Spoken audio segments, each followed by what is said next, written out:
mini vlog Alia Nur Aini. Halo guys, di sini aku jam 3 pagi udah mau berangkat ke sekolah. Ngapain ya kira-kira? Ikutin aku terus ya.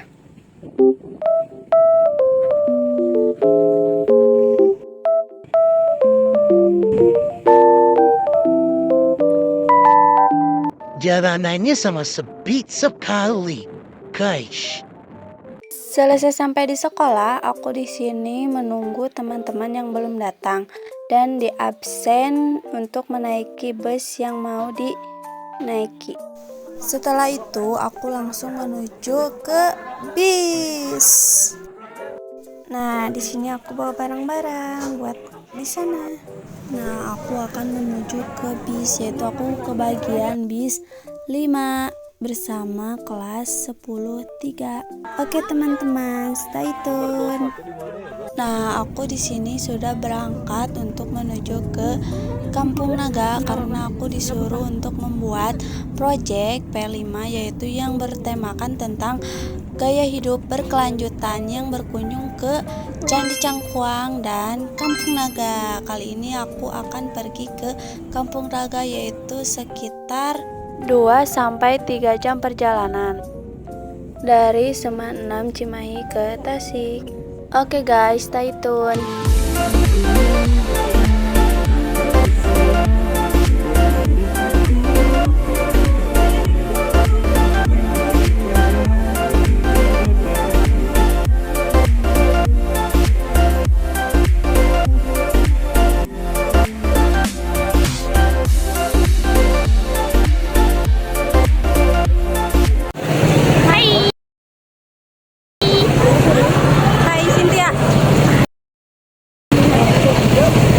Ini dia penampakan Kampung Naga. Oke teman-teman, aku akan sedikit bercerita tentang Kampung Naga. Kampung Naga adalah kampung yang terletak di Desa Neglasari, Kecamatan Salau, Kabupaten Tasikmalaya. Kampung adat yang terletak di Jawa Barat yang masih memegang teguh warisan nenek moyang, karena warga kampung adat masih menjaga kearifan lokal, adat istiadat leluhur atau warisan nenek moyang. Di sini juga kelompok bis 5 dipandu oleh Bapak Darwasa. Di sini kita memasuki Kampung Naga. Di sini kita harus turun tangga sekitar 444 anak tangga. Setelah itu, kita di perjalanan. Saat menuruni tangga, ada warga yang menjual sejenis cenderamata yang ada di Kampung Naga. Seperti yang terbuat dari rajut ataupun yang dianyam. Dan ada semacam alat musik tradisional dan lain-lain. Pemandangan di Kampung Naga sangat asri dan bersih. Kampung Naga mempunyai luas area sekitar 1,5 hektar dengan dipagari bambu. Dengan 1,5 hektar bisa menampung 111 bangunan. 3 bangunan secara umum seperti masjid, balai kampung, dan lembu padi. Jiwa yang ada di Kampung Naga 282 jiwa dari 102 kakak. Rumah Kampung Naga juga harus panggung dengan menghadap 2 selatan dan utara. Warga Kampung Naga tidak diperbolehkan untuk menggunakan listrik karena takutnya terjadinya persaingan antar sesama. Pembangunan rumah yang ada di Kampung Naga 99% terbuat dari alam. Atapnya 2 macam, ada yang dari injuk dan dindingnya dari bambu. Kampung Naga juga dihimpit oleh 2 hutan. Yang pertama ada di seberang sungai dan ada hutan larangan yang dilarang untuk memasuki hutan tersebut. Mata pencaharian masyarakat Kampung Naga yaitu seperti bertani, berternak ayam, dan buat kerajinan tangan dari anyam yaitu seperti membuat kipas dan cenderamata lainnya. Warga masyarakat Kampung Naga masih memasak memakai tungku atau hawu. Tradisi masyarakat setiap bulan Muharram selalu mengadakan selamatan kampung. Setelah itu menyimpan benda atau ketupat di atas pintu, namanya sawe. Tujuannya untuk tolak bala. Larangan apa saja yang ada di Kampung Naga?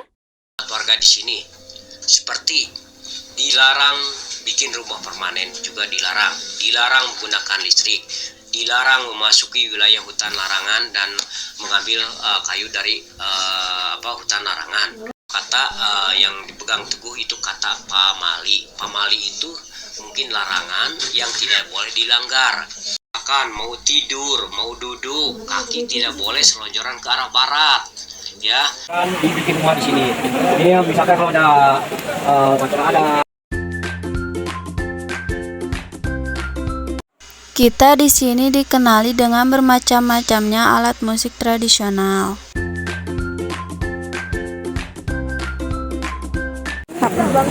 Selesai dari Kampung Naga, kita akan ke bus, lalu nanti menuju ke Candi Cangkuang. Oke guys, ikutin kita. Di sini after kita Naik tangga, ya guys. Coba lihat semua. Sehabis dari Kampung Naga, kita lanjut langsung ke rest area untuk makan, ganti baju dan sholat. Dan di sana juga dekat dengan oleh-oleh Garut. Perjalanannya sekitar 1 jam lebih. Selesai ganti baju, aku langsung pergi untuk ke tempat makan.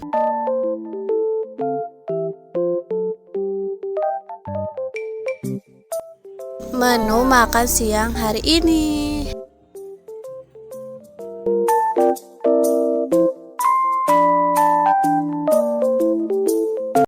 Selesai makan, aku langsung menuju ke tempat oleh-oleh.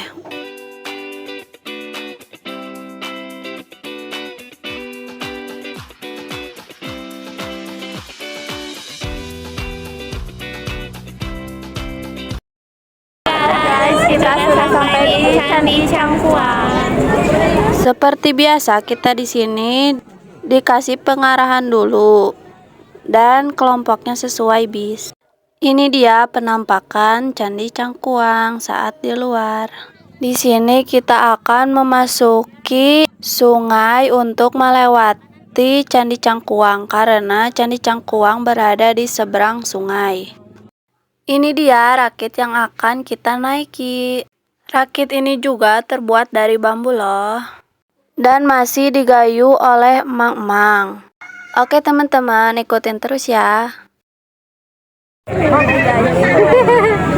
Kita ngomong apa? Kita mau naik rakit dulu guys.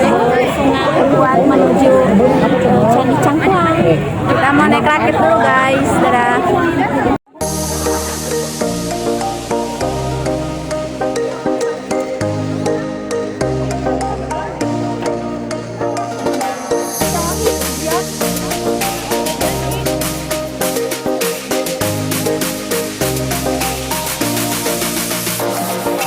Oke teman-teman, aku akan menjelaskan sedikit mengenai pengamatan atau observasi saat di Candi Cangkuang. Nama candi diambil dari nama desa Cangkuang, sedangkan nama Cangkuang sendiri dari banyak pohon yang ditanam di sekitar, sejenis pandan, atau nama latinnya Pandanus purcanus. Candi ini memiliki ukuran panjang dan lebarnya 4 kali 4,5 meter.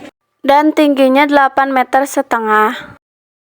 Di sini aku akan memasuki kawasan Kampung Pulo.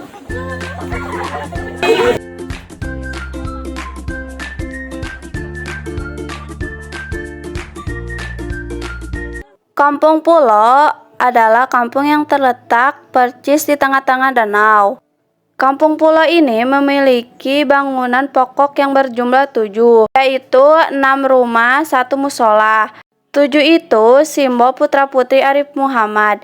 Jadi Arif Muhammad ini memiliki 7 orang anak. 6 diantaranya anak perempuan dan 1 anak laki-laki. 6 diantaranya bersimbol perumah-rumahan. Terus 1 anak laki-lakinya bangunan musola. di Kampung Pulo memiliki larangan adat istiadat yang berlaku sampai sekarang, yaitu yang pertama, tidak boleh berziarah di hari Rabu, karena hitungan hari Rabu di sini selepas selesai asar, udah masuk hari Rabu. 2. Tidak boleh menambah atau mengurangi bangunan pokok. 3. Tidak boleh memelihara hewan berkaki 4. Kalau menyembeli atau memakannya boleh. Tidak boleh membuat rumah yang beratap jure, harus selamanya jolobong. Dan keturunan di Kampung Pulo juga tidak boleh memukul gong yang terbuat dari perugu. Di Kampung Pulo juga dipimpin oleh seorang sesepuh yang bernama Patatang Sanjaya.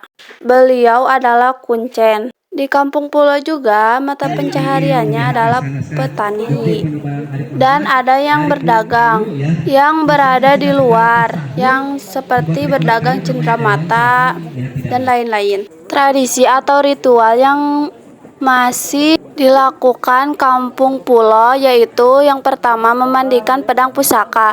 Biasanya adegan rutinan tahunan dilakukan tanggal 14 Murud jam 12 malam. Yang kedua, sebelum menanam padi biasanya warga setempat selalu menyimpan sesajen di tempat sawah seperti bunga atau alat-alat pemujaan. Meskipun Kampung Pulo warga setempatnya beragama Islam, tetapi tradisi Hindunya masih dilakukan warga setempat.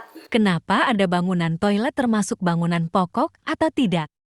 Bangunan pokok yang menjadi zona inti ini hanya rumah dan musola. Kalau yang toilet ini penunjangnya. Jadi ini bukan termasuk bangunan pokok untuk komplek rumah adat, karena ini sebagai zona penunjangnya aja. Karena yang intinya itu yang hanya yang 6 rumah dan 1 musola. Karena kalau di belakang dari rumah juga ada jamban-jambannya, jamban yang kecil-kecil itu bukan termasuk bangunan pokok. Yang bangunan pokok 6 rumah dan 1 musola. Warga Kampung Pulo, apakah ada atau tidak cara tradisi berpakaian?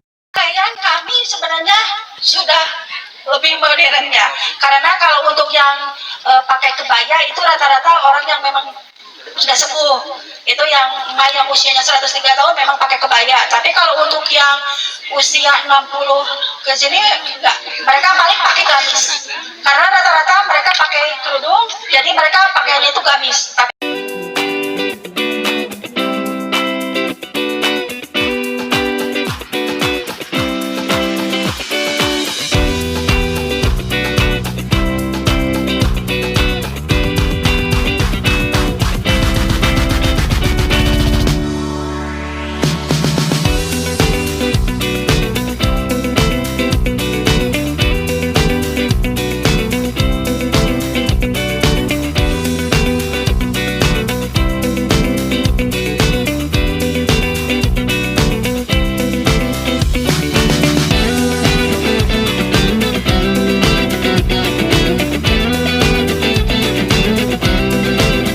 Oke guys, sekian dari video aku. Bye-bye.